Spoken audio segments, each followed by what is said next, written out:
Hello, Sassy Nari. Thank you for joining me today. These days, we have too many options when it comes to our kids' education. Earlier, it used to be more about the schools, but now we also have to think about which board to pick. This episode will help you in getting clarity about choosing the right board for your children as we are talking about pros and cons of all major boards in India, from CBSE and ICSE to international boards and even state boards and open schooling. And spoiler alert, international boards are not only for kids who want to go abroad for education, as well as kids educated in national boards can easily qualify for respected foreign universities. More on this in the episode. We'll also talk about a burning topic, which is jumping boards. That is, moving from one board to another. Should you even consider it? Is it a good idea? When is it a good idea? And things like that. My guest is Aishwarya Rao, who is the director of Vivekalaya Group of Institutions, a vibrant, safe, and beautiful ecosystem of learning and aspiration. Vivekalaya caters to students from all walks of life, and they are sensitive and accommodating of differently able students or students with learning difficulties. Listen in for unbiased opinions and useful advice. If you find it valuable, please rate us and share this episode with a friend. Hey Sassy Nari, welcome to Little Fixes. This is Maitri, a social media professional, a wife, and a mother. Marriage is one of the biggest steps we take. And on this podcast, we discuss finding ourselves after happily ever after. थोड़े ideas, थोड़े rants, और बहुत सारा food for thought. Join me and my guest because we get you. And now to our guest. Hi Aishwarya, welcome to Little Fixes. Hi, well, thank you so much for having me here today. This is one topic which I have always wondered about. My husband always wonders about. Even my friends have asked you that why don't you have an episode about this on Little Fixes podcast? So when your team reached out, I was like, this is the moment that I have to seize and I have to ask all the questions that everybody has.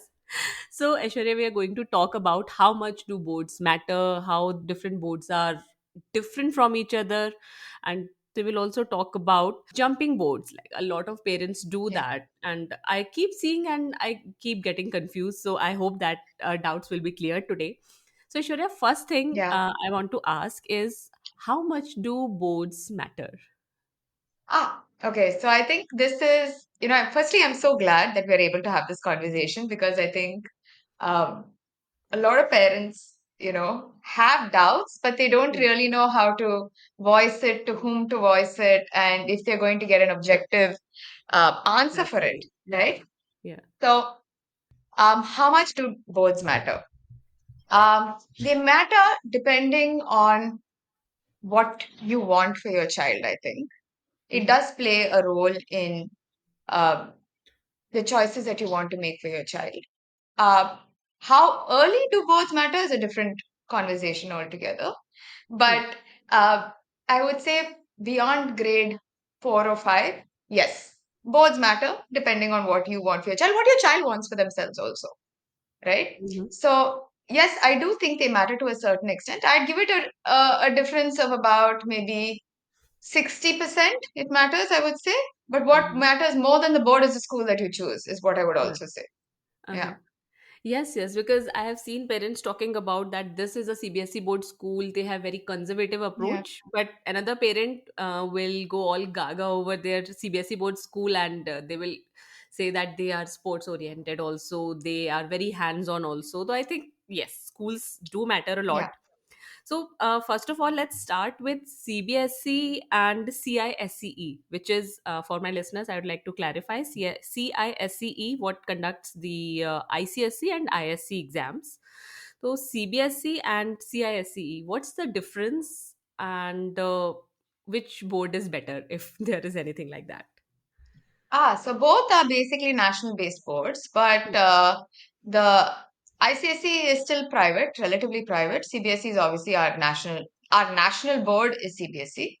Yeah. Um, and the difference would be, I would say, the ICSE was adapted from post independence when Mm. we had Cambridge was there, the British had introduced Cambridge, and it was adapted for the Indian environment. So it does have certain aspects of it. that are that relate to Cambridge. It's a little bit more difficult than the CBSE. Mm-hmm. But I think it's more popular up north than it is down south. Down Yes, south, yes. it's not as popular as CBSE, right? ICSE Mm-hmm. is quite popular up north. Grade of difficulty, I would say ICSE is harder than CBSE. Uh, but I would still say they're relatively similar. They are relatively similar. What you can do with the ICSE is a lot more in terms of as an institution, how you can deliver the board. It's a lot easier to deliver the board. So I would say that's the difference between the two. But both are national boards. I would say if you're looking for a national board, one and the other, what would make a difference would be the school that you choose. I think, you Mm-hmm. base it on the school that you want because between the boards, there's not that much of a difference. Mm-hmm. Okay. Yeah. You say ICSC is harder. Harder how? And Yes. I've also heard that they have more options to choose from in terms of subjects and their Yes. combinations. Yes, Mm-hmm. they do. So they have more subject options. They're also a board that's a little bit more in depth. So CBSE, so both are basically what we have to understand about any board that you pick is they're examination boards, right? Mm-hmm. So they're driven for the exam. How do you perform in the grade 10 exam? How do you perform in the grade 12 exam, right? So they give you the context of how to prepare yourself for that examination, right? Mm-hmm. Now, syllabus is designed for examination. Yeah. We have to understand that syllabus has to be designed for also education, right? It has to be Mm-hmm. expansive. It has to be in depth. That way, if you look at it, uh, I would say that ICSE is a little bit more in depth. It's a little bit more expansive. So there's also an experience of education. It's not only driven towards getting a result. CBSE is very clearly preparing you to get a desired result for you Okay. to pursue higher studies, for you to do whatever it is that the next step in education, take the next step in education is what CBSE prepares you for. So when I say difficulty, yes, ICSE is more difficult because it's more expansive, more in depth. When we talk about subject options, yes, ICSE has more subject options. They give you options, for children to choose from at an earlier age. So these are the two things I would say are different between the two. CBSE, I would say, also helps you prepare for like a country like ours is very result oriented, right? Uh-huh. We are, we want the result. We want to get into all of uh, the universities. We want, we are very, very mark oriented. We are, as a culture, we are like that. Excelling in that is something that's important. So CBSE does that. So it prepares you for all of your NEET exam, your JEE exam, your getting into university, getting into your IIM, IIT, whatever it might be. It prepares you for that. Mm-hmm. So I think uh, that is that is one of the ways to look at it. That if you're somebody who is mark oriented, if you're somebody who wants to get into particular universities, wants, let's say, professional courses for your child, or is very driven like that, there's nothing wrong in it, by the way. I mean, we're all made Yeah. differently, but I think this board would support you definitely. Uh-huh. Okay. And now, Aishwarya, let's move on to international boards. So, Yeah. internationally, there are, I think, 4, 5 boards in India, or maybe more, I don't know. But the most popular ones are obviously Cambridge and IB. What are your thoughts on them? Like, because I have seen parents asking, is IB better or Cambridge better? What's the difference? Please Yeah. tell us. So IB is a European board, Hmm. uh, Swiss, I think. Yeah. Cambridge is obviously developed by University of Cambridge, Britain. And the difference between the two is the IB is a little bit more expansive and a little bit, you need to have staff that are very well qualified to deliver the IB syllabus.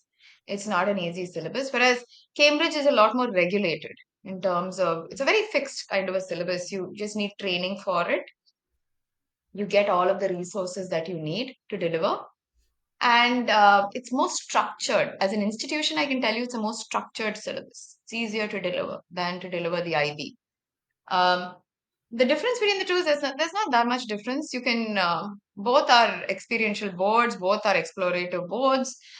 They give you all of the tools that you need to be an independent learner as a child. They also give you options, like you have options from a very young age on the subject choices that you have. So I would say there is, I mean, the boards are different, but in terms of difference as an institution, yes, I can imagine why I would pick one board over the other. But as a parent, I would say if you want international schooling for your child, again, I would come back to say you pick a school. You pick the school that's going to be an experience for your child. It doesn't matter as much whether the board, whether you pick IB or you pick IGCSE. But IGCSE is more regulated. It is a more regulated board. More So, regulated in the um, sense? content is like the textbooks are very precise, right? Mm-hmm. It's easier to know how far and wide to go in a subject. Your mark assurance is higher if you've Mm-hmm. been, so in terms of regulation, if you want security in terms of that, I would say IGCSE will give you that. Yeah. Mm-hmm. So if I've been doing, let's say I've been doing my checkpoints, I'm assured of a certain grade, chances are I will get that grade. So that way you're secure. You understand? If you're looking at it from a parental perspective of marks again. But yeah, yeah, Okay, okay, got it. So, you are saying that the both are experiential, but yeah. IGCSE is more regulated. Mm. So, if a parent wants to pick, you said you can also choose by school, pick a school if you want international education. So, in India, why would a parent want an international education unless they want to send their child abroad for studies? Now, that is a very common notion that which I'm saying. Yeah, So, I'd yeah. like to hear your thoughts. So that's I think the first misconception about it is that you don't need an international education is not for international higher education, Mm-hmm. right? International education is only if you want your child to, let's say, um, be a critical thinker, be somebody who's more exposed. Uh, if it's not even a question of affluence, I think we also associate it with a question of affluence. Yes. If you're True. affluent, you have an international education because it's also a little bit more expensive. But the other way to look at it also, I know CBSE schools in this country that cost as much as getting an international, Mm-hmm. having an international syllabus or delivering an international syllabus. So the first misconception is it's not for international higher education. You pick an international board because you want your child to have a different experience of education, right? If you're somebody who doesn't believe in just conventional education, right? Who doesn't believe that my child needs to complete education that is mandatory for him to have the necessary information for him or her to be a productive adult, but instead, I want my child to be an experiential learner. I want them to have access to tools. I want them to look beyond the textbook, look beyond the subject options, and be a curious child or be a child that is, that is, that becomes an independent learner and an independent learner for life, right? So I think when you look at it that way, an international syllabus supports that to a greater extent. Uh, while I still think our with our NEP coming out, I think we've taken great strides to. So we should have this conversation again in the next couple of years on how Indian Okay. education is going to Yes. shift. And but at the moment, I think if you want your children to just step out of the box, Mm-hmm. international would be the way to go. Ah, If that's okay. what you're. As you said that our education system is also changing, and I have seen CBSE making a lot of changes, and many parents are not also happy about it. But yes, we Yeah. are seeing many different things, and this might be interesting. This might be very horizon opening kind of thing for Indian education and for our kids also. But Aishwarya, Indian competitive exams, if we talk about them, they say that CBSE is perfect for IIT or for NEET exams. And even Yeah. though these internationally educated kids can sit in those exams, are they really suitable, Yeah. or do they have to make extra effort to get through those exams? So, yes. So, in terms of do they have to make extra effort? No. Is it a different way of training? Yes. Mhm. Okay. So, like I said, CBSE again, it is Central Board of It's an examination board, right? Right. So it trains you to deliver for an exam. Same way, IGCSE is also an examination. But the difference between the two is like how do we train for like NEET or JEE? How do we train? It's a very specific kind of training. You have to be able to answer questions in a particular way. You have to have certain kind of information, and you have to be able to assimilate it in that manner. Yeah. So that's the Mhm. entire exam. This much of information, this kind of assimilation. Right. And I think the difference between the two is when you take an international board, you have trained your child to think a little bit differently Hmm. because the questions for that board are worded differently. The aspect of Hmm. you that they are asking to consider, think, deliver is different, right? Information that both boards give you will be, yes, you will have all of the information needed to complete your education, absolutely. But where do they differ? They differ in how you are delivering that information, Mhm. right? So it's almost the difference is almost saying between, listen, I'm used to answering multiple choice. You are giving me essay writing. I don't know how to essay write. I can give you multiple choice.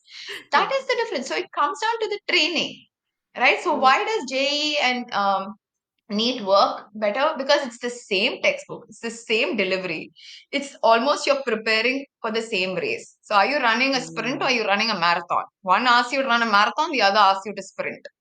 That's the difference. I hope that answers the question though. Yeah. Yeah, yeah, because I think it answers the question, and it also wants to make you think that how do you want Yeah. to go about it? How does the kid want to go about it? And then, Yeah. Aishwarya, comes a question of getting in the college and then studying there. So after you get in higher studies, say you get into IIT after Yeah. studying at an IGCSE school. Now, Hmm. Hmm. again, would that be more difficult or easier for you? Is that a thing? No. See, higher education is an entirely different ballgame Mm-hmm. because I think what we expect from schooling education and what we expect to get into higher education, schooling education prepares you to get into higher education. Higher education, why is it a different ball game, if you ask me, is also because you finally get to choose what you're interested in if you're lucky enough to do it. Right? If your parents allow you to choose something that you're interested in or you have a aptitude for, uh, you choose something that you have an affinity towards, you choose something that you want to explore, you choose something that you're curious about. So when interest meets intellect, Hmm. what happens? You're willing to explore, Hmm. right? And you're willing to assimilate information, you're willing to, you're willing to receive, I think. So your experience of education is very, very different. And if you get into, let's say, um, colleges like IIT or IIM, what's the standard that you're getting into? Obviously, you've met that bar, obviously. And obviously you're somebody that meets that criteria, which means your intelligence or your effort or whatever it might be is slightly different from the common herd. But also, I think higher education is different only because you have also we are on the cusp of adulthood, you're testing adulthood. So, how you are no longer you don't necessarily receive information, right? You question a little more. Rebellion is also there. So, you want to think out of the box. So, I mean, this is higher education. It's all part of who we are as growing up, also. So, Hmm. I think our experience of college is very, very different from our experience of school, and it has to be, right? Hmm. You'll see that difference in kids who are in grade 11 and 12 itself when they come into, high school because they have the choice of picking subjects that they like or subjects that they're good at. And I don't think necessarily that the board that you come from or any of that really matters once you get into the universities or the colleges that you want to get into. Yeah. Okay. Another thing is that I think most universities, educational institutes accept international boards, right? Yes, it's largely accepted. I think both the boards, at least in India, have made great strides in ensuring that they're represented and that they are accepted. Number of schools have also now grown, right? We are Mhm. at a considerable number of international schools in this country. So yes, you can. Uh, Choosing an international board in no way hinders your pursuit of higher education. Mhm. It Okay, doesn't. and Everything is open. okay, and what are your thoughts on state boards? Are there still state boards in Tamil Nadu? I think Yes, Karnataka, maybe very there much. are in other states Yes, also. yes, absolutely. It is. See, we have to understand something in a country like ours. Like these, we can, you can speak from privilege or you can speak from need, Mm-hmm. right? Education is a need across this country, right? And it is something that as a nation that we take great care over, great pride over, and it's something that is a primary focus across any state. Mm-hmm. Why is the state board needed? It is needed. It is needed to educate every individual in the state, to make education accessible to every strata of society. And it is never less. I would never consider it less. I would say it's, as a country, it's our duty to educate our population.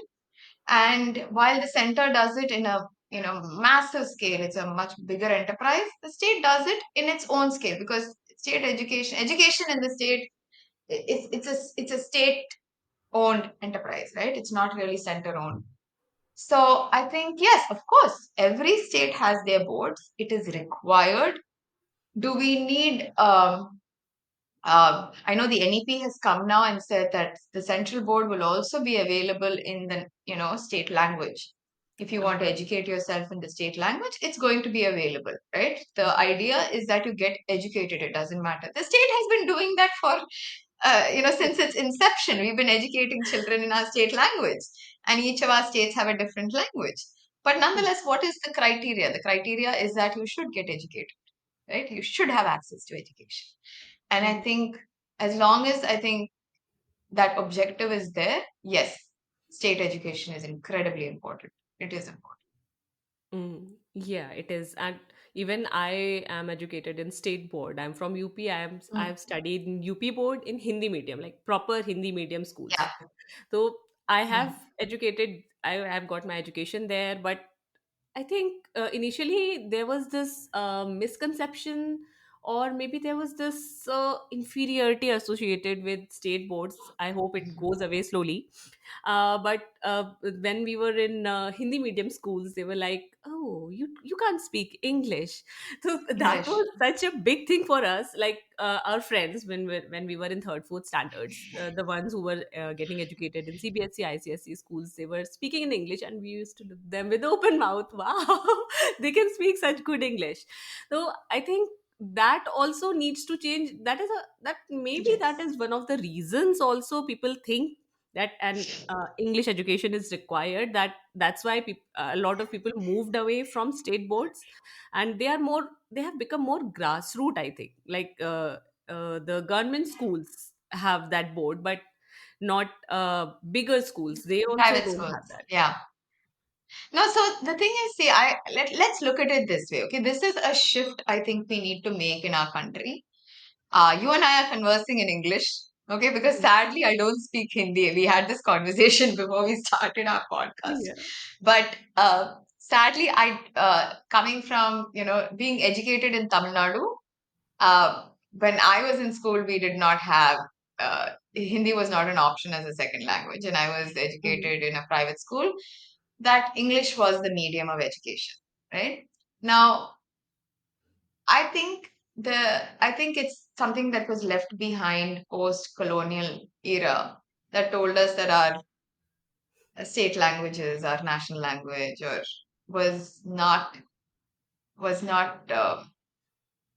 what would I say? That didn't matter.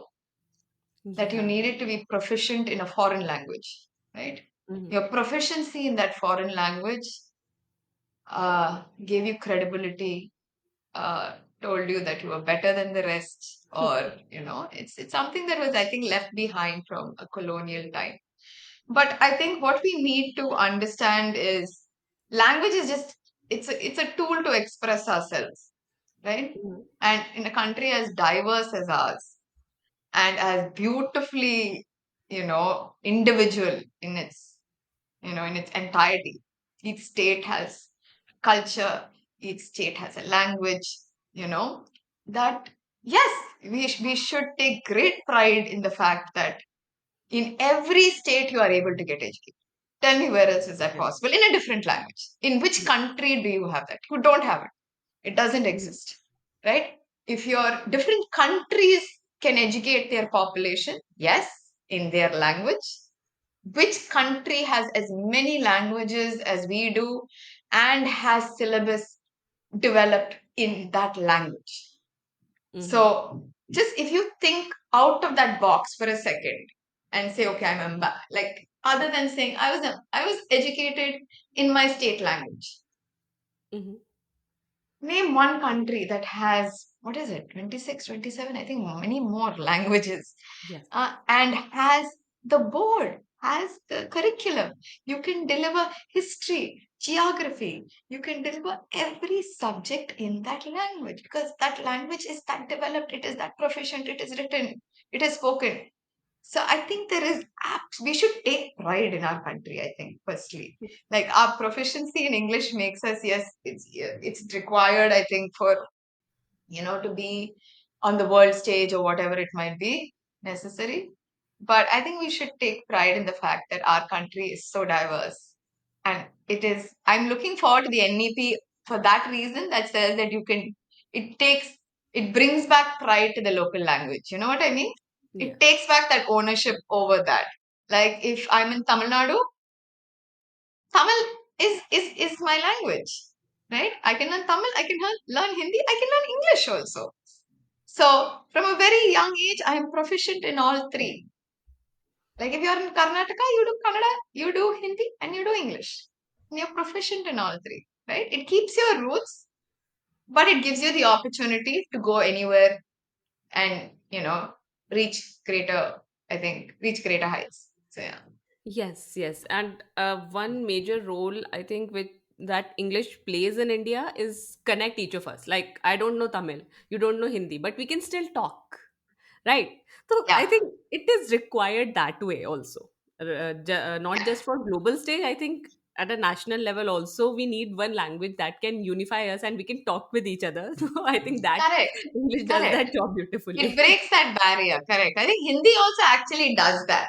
Right. I think in Tamil Nadu we're a little bit cut off, but if you go anywhere else in this country, I think Hindi also does that. You don't have Yeah, to a lot of people necessarily do. speak Marathi or Kannada or Tamil or like, Punjabi or whatever it might be. Hindi does that, I think. Yeah. Mhm. Okay, wow. So, Aishwarya, we have talked about national boards, international boards, state boards, and now we want to understand about open schooling, NIOS, National Institute of Open Yeah. Schooling. So, I Yeah. have seen a few parents opting for it because they want to educate their kids their way. They don't like what is happening in schools, rote learning or Yeah. something like that. And Yeah. there might be multiple other reasons also. So, are open schools like is this mode of education helpful in any way, or is it just what can I say? Is it just a necessity? If you don't have access, if you don't want to go to regular school, only then NIOS is there, or is it helpful in the long run?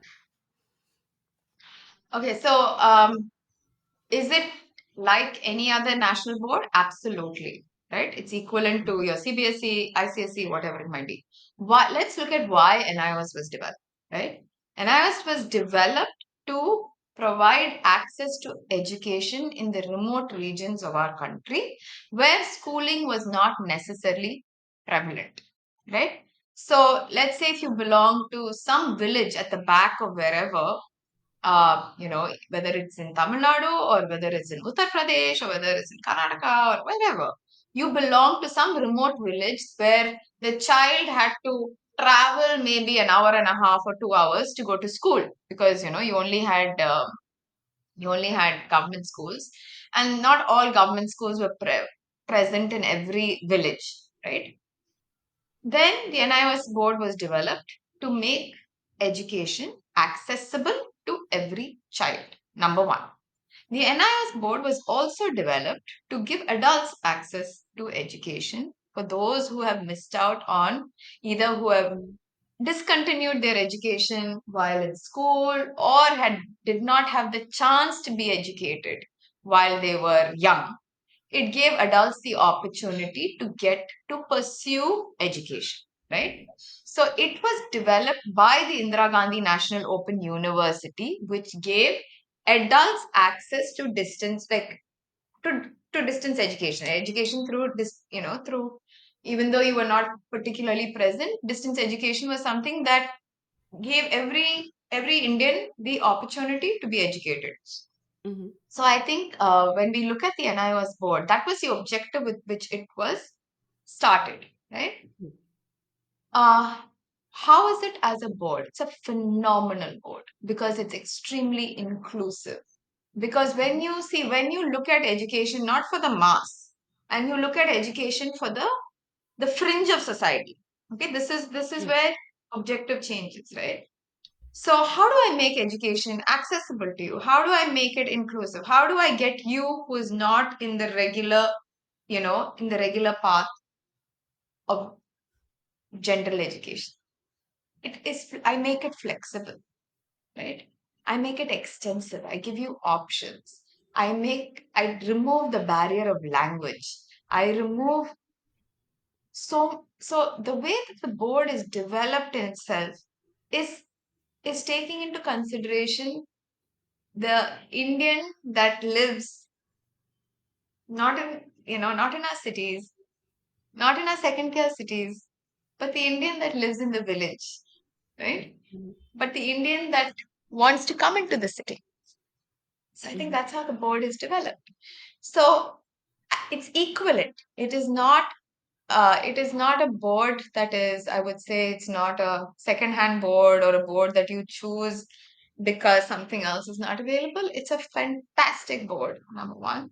It has all of the benefits, all of the uh, you know aspects of CBSE that we require.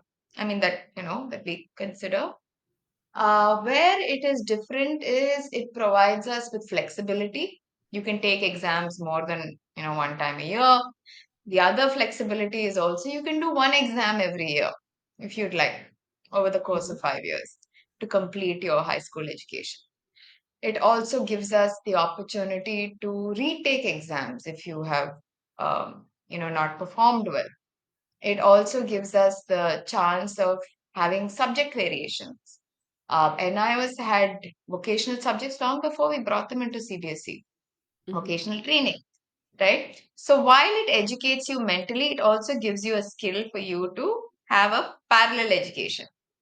So what we need in our country is parallel education. We need skill-based education that is going to give us a second-hand livelihood, Mhm. right? Where your job market no longer maybe exists for what you've been qualified in. You should be able to sustain yourself a vocational uh, through a vocational skill, right?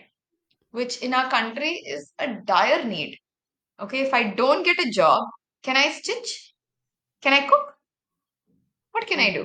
I have to Yeah. be able to do something. Can I be a carpenter? Can I be an electrician? What can I do? I have to be able to do something else that I know as an individual will give me work, will find me work, will uh, give me an avenue to earn. So I think the NIOS board was also developed on that. So vocational training is something, and isn't that fantastic if we can do that to every remote person in our country who is sitting in a village somewhere? If we can educate that girl or educate, I mean, largely, I mean, when I talk, I think about women, but men and women, and you can educate them, and they have, they complete their 12th grade. They don't necessarily go into college. They don't necessarily go into the job market, but I can make money by my vocational training also, right? Because I know how to stitch or I know how to cook or I know whatever. So I think that way it's a fantastic board. It's a board that was largely ahead of its time. Yeah. Uh-huh. Okay, so do these boards like NIOS, does this have centers in different places? Like, because vocational training you can't do on your own, you have to be at a Yeah. certain place. No, so not necessarily they give you a lot of the skill set, but they ask you to go somewhere and get get somebody who is proficient in that, right? So the interesting part of it is a lot of the vocational training is it's quite localized in terms of you can like if you want to learn stitching, right? Mhm. I can give you a manual that will tell you how to stitch, Yeah. but I need to go to a tailoring shop to get that machine, True. right? So I cannot maybe I don't need to necessarily buy the machine. I may not even have the I may not even have the income to buy it, but Mm-hmm. it will guide me to say these are the steps. Find something in your community. So it's not going to tell you you have to go and do industrial training. Uh-huh. You understand what I mean? Like, so everything that was designed earlier, now, of course, the board is expanding vastly and they're introducing so many wonderful new things based on India and how India is developing, right? Mm-hmm. But when the board was introduced, it took community into context. And I think that was something that's really important. So you don't have centers to go and train, Mm-hmm. but you do have centers to go and write your exam. And the all of the KVs in India, the Kendra Vidyalayas, are centers for NIOS. You Uh-huh. can go there and write the exam, get the support you want to whatever. All of the KVs across the country, this is their parallel program. Mm-hmm. Okay, okay. Now, one last question about this is being more hands-on. Like, if say if I'm studying physics, so if in a Mm. like traditional school, in my school, it was state, but it was private school. So we had big labs. Like you can do Mhm. experiments on oscillation and things like that. You can mix Mm. chemicals in chemistry lab. So, how does that come into play when it comes to NIOS? So, see, textbook learning is textbook learning, right? It's the difference between asking me, see, the objective is very different, right? Like, we are, like, when you talk about schools, the school gives you the experience of education, not just the textbook version of it. Why? Because why are you going to a school? You're going to a school to experience education, Yeah. right? So, as a part of the experience of education, you have labs, you have sports, you have, maybe, I don't know, dance, yoga, whatever. It's a Yeah. part of education that your school has designed for you, thinking this is what you need. Hmm. The objective of the NIOS syllabus is what? It is to educate. Experience is not necessarily a big part of it, right? Mm-hmm. The objective of the board is to ensure that even if you do not have a stove to cook, I will tell you what the recipe is, Mm-hmm. right? So basically, if you are doing physics or if you are doing chemistry or if you are doing home science, even home science is a subject that is there in NIOS, I will give you the toolkit.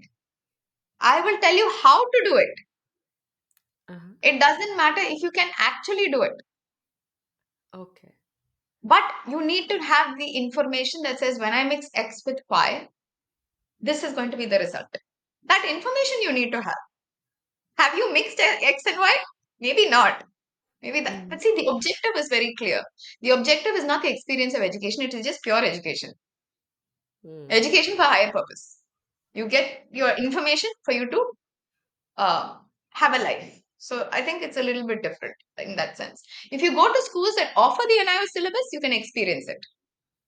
But if you're a distant learner and you're sitting at home, like this is the same thing that we ask, like our idea when we think about homeschooling. What happens when we think about homeschooling? उसमें तो the parents have to do a lot of work, especially the urban parents. They are there with their kids all the time, teaching them. Like I know a very popular Instagram person, Vaishali Amma Hmm. Today. So I have been in touch with her for many years, and I see how involved she is in her girls' education. Yeah. She is always posting these books, these experiments that she is designing for them. You have to be very Hmm. involved. So have you ever thought about a lab? Hey, for her, I think it's not required. Yeah, no, But but I mean, yeah. like when we think about homeschooling, what do we think about? We think about nature walks. We think about sitting in the kitchen. We think about sitting with our child, like we think about other aspects of it, right? Hmm. We don't think about, do you have a lab at home? I don't. No, we don't. Yeah, you don't, right? So I think it's how we look at it is what matters. But when we think about NIOS, we're wondering, oh, what happens to the lab? Uh-huh. Just look at it as if you were to adopt NIOS at home, right? I'll tell you because I'm an NIOS product. Okay, Hmm. I studied Okay. NIOS because my mother wanted to introduce it in our schools, and it was not here in Coimbatore. I'm from Coimbatore in Tamil Nadu. Schools did not have the board, and she wanted to introduce it to in our school. So, so she's like, the best person to try it on is my daughter because then if something goes terribly wrong, I don't have to really answer to anybody. Huh. But so as an NIOS product, so I went into NIOS. I went from state board, went to NIOS. So I have great regard for the board because at a very young age, and at that time, it was a very obscure board that nobody had heard of. Right? It was Mhm. so many years ago. I think it was about 26, 25 years ago. Mhm. And it was, it was, nobody had heard of it, but it just opened my eyes from going from state to this on, and I was educated in school and certain subjects I also learned on my own, like I studied on my own because I was curious about them. And it was such a fantastic board, and I still have the greatest regard. We still offer it in our schools, obviously, Mhm. and it's now become more and more popular.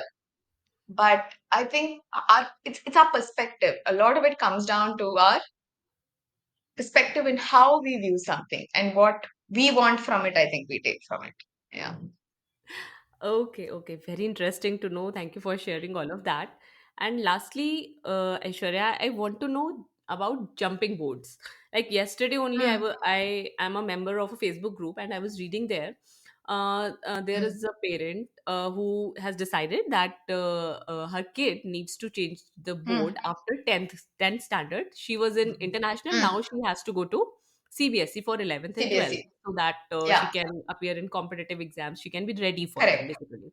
Yeah. And also, I have seen my husband also says that after 5th standard, maybe we should change our Yeah. daughter's board and Change. get her in Mm, international education. So, yeah. what are your thoughts on jumping boards, and does it really help? See, it's not a question of whether it helps or not. Hmm. It's a question of what do you want for your child. See, this parent is very clear. I want to do competitive exams. I want my child to get into a professional course. Therefore, I think the CBSE board, which is more suitable for these competitive exams, whether I think they are suitable or not is a different question. But like I said, the training is different, right? Mm-hmm. Mm-hmm. And how you deliver the context is also different. Now, uh, see, the question that you need to ask yourself is why are you shifting boards? That is the more important question, right? Not if is board shifting good or bad. That is not the question. Why are you shifting? You, as a parent, know exactly why you are shifting because you want something different for your child, right? It can be I want them to have a better education, or it can be I want them to be in a more competitive field. It can be I want them to score really high and get into the best college in my city because I don't want my child to leave my city and go anywhere else to study, right? Mm-hmm. So for example, if I choose state board, my child will do extremely well and I will get into the best college. Not maybe, it may not be a professional course, but get into the best arts college or get into, the best, management college, whatever. So the question is not, is one board better than the other? The question is not, is jumping good or bad? The question is, what do you want? Because you know exactly why you are jumping, right? Because you want something different for your child. And there is absolutely nothing wrong in it. And there is absolutely nothing, it doesn't deter your child's education in any way. If you choose to make a choice that you feel will help your child, do it. Do it. Right? If you think by making this choice, my child's experience of education is going to be better, is going to be different, it's going to serve my purpose, their purpose, whatever it might be, do it. That would be my answer. Oh, And you can okay. do it at any time. You can do it at any time. Uh-huh. Okay, because we feel, well, personally, I would like to share that Mm. because we have seen, we have heard that CBSE is very rote Yeah, learning. So we think yeah, fifth till fifth standard is okay. After that, yes, the scope of education increases, the subjects change, yes. everything. So we are thinking that after fifth, maybe we can consider this as an option that we put our daughter in an international school. Is it the right way to think? Because that's what we are thinking. We don't know about our daughter, obviously, Hmm. what Hmm. she would want when she's that Hmm. age. No, I think any decision that you make with your child's, uh, with the intention of it benefiting your child can never be a bad decision. Uh, as your child gets older, you can always have a discussion. I mean, when they hit like children are quite vocal, they're quite clear actually on their experience of things, whether they like something or they dislike something. Whether it's good or bad for them is a second, that's the parental influence that you need to bring in. But their Mhm. experience of something, they're quite vocal about it. They will tell you. They will tell you, you know what, I like my teacher, but I don't like my friends. Or they'll say, you know, my teacher is good, but you know, or it'll be like, I don't like my teacher, but my class friends are really nice. I don't want to leave my class. They're very clear. Like they'll tell you the aspects of schooling that they like and they don't like. So I think that when we make a decision for our child, whatever that decision might be, as long as our intention is shall we say not selfish, Mhm. and shall we say even if it is selfish, actually, even if it is selfish, that I as a parent I want my child to be a doctor, which we have in our country, I think, Yeah. right? So we're like, I will make every choice that can be made for my child to pursue that, you know, pursue that. Uh, I think we make these choices with the best intention for our children. But I think also at some point we should involve them in the choices that we make for them, right? Yeah. So, you know, an international schooling shift is a great idea. I think, you know, it's a wonderful vision to have for your child, because you're like, what do we want? We say, I want to give my child better than what I have had. Correct? True. That's what we all want to do. Mhm. And we always go back to what we've had. And we say, you know, their experience of something should be better because you know that gives me great satisfaction in doing that, to giving them a better life. So I think yes, absolutely, I think you can make a choice for your child that you think is better for them. uh, Also, like when it comes to boards and all, I think only parents can make that decision. Schools, you can ask children, you can take them to a school and you can tell them, how do you like it here? You know, or how do you know, that you can ask the child. You can take them to a school and ask, would you like to be in this school? But what board you choose, only the parent can know what they want for their children. Okay, okay, got it. So this was supposed to be my last question, but as we were talking about this switching boards, one more question came to Mm, me: is that do kids educated in international boards do better in mm, higher education if they go abroad? mm. Not necessarily. It's easier to go abroad, yes. It is easier. It makes access to education abroad. Like you can do better at your IELTS and your TOEFL and you know stuff Huh. like that. Or your SATs. You can sit down for your SAT exams, and that's also easier because you're trained to think that way, right? So that makes it easier. Mm.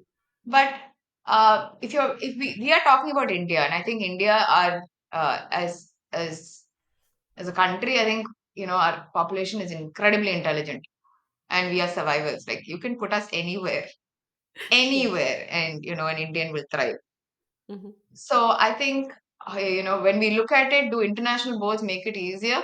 I mean, what happened in the 1970s? We had no international board, and so much of the population migrated to America, right? And what did they go on? They went on their what? They went on their Indian board, you know, Indian education. You know, because our education was far ahead of its time as compared to the world education at any given point. So I think international schooling makes it a little bit easier, but I think Indians, we have grit. Where we have to get in, we will. You don't have to worry about the board really. You just need to have let's say, your child needs to be somebody that will persevere and try. It's that skill that you need more than anything else. Wow, okay. Now that was the best way to end this episode, Ashwarya. And before I let you go, please tell us a little about your work and how can people get in touch? So Aishwarya Rao, director at Vivekalaya Group of Institutions. We're based out of Coimbatore, and we have multiple schools that deliver different boards, which is why our entire discussion on boards was here. Because we have state, we have CBSE, we have NIOS, and we have Cambridge. These are the boards that we deliver. And what I do in education is largely management, but also planning, curriculum development, and making, I think, what I do in education is making the experience of education the best for the child. That is what I do. Like, I enjoy that. That's my job. And how we can better our systems to be more inclusive. We are an inclusive school. We are an inclusive group that caters to children who have learning difficulties also.